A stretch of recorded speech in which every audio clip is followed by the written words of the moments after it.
Album थी। और जब ये गाना लॉक हुआ तो मिलन ने बहुत एक अच्छी बात बोली, कहा कि रहे नहीं लेकिन उन्होंने रास्ता ढूंढ लिया हम तक पहुंचने का, और ये गाना आई थिंक वही है। नमस्कार दोस्तों, बहुत सही कहे हैं बॉलीवुड के सुपर हीरो अजय देवगन ने। जी हाँ दोस्तों, पावर स्टार पवन सिंह ने रास्ता ढूंढ लिया है। अब अजय देवगन हुए पीछा छोड़ने के लिए, यानी कि बॉलीवुड के सुपर हीरो जिसके सामने अच्छों की बैंड बज जाती है, उसको पीछा छुड़ाने के लिए भोजपुर के king power star Pawan Singh तैयार हो गए हैं अपने इस गाने से, जिस गाने का नाम है लहंगा लग जाए। क्योंकि दोस्तों आज पूरी खबर बताएंगे क्यों आखिर अजय देवगन को अब ये डर सताने लगा है कि पावर स्टार पवन सिंह का इस गाने के बाद बॉलीवुड में एंट्री न करें।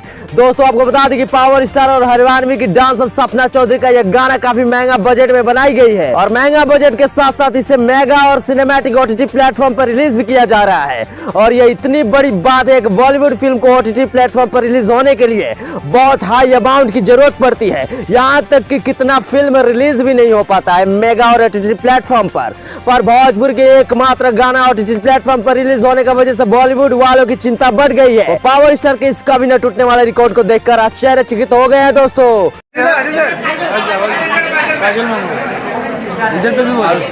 तो देखा आपने पावर स्टार के दीवाने हुए अजय देवगन अपनी फैमिली के साथ पावर स्टार का गाना लहंगा लग जाए के सेट पर पहुंचे हुए हैं। ऐसे में दोस्तों आप ही कमेंट करके बताएं कि पावर स्टार का यह गाना बॉलीवुड गाने के सभी रिकॉर्ड को पहले झटके में तोड़ेगा या नहीं।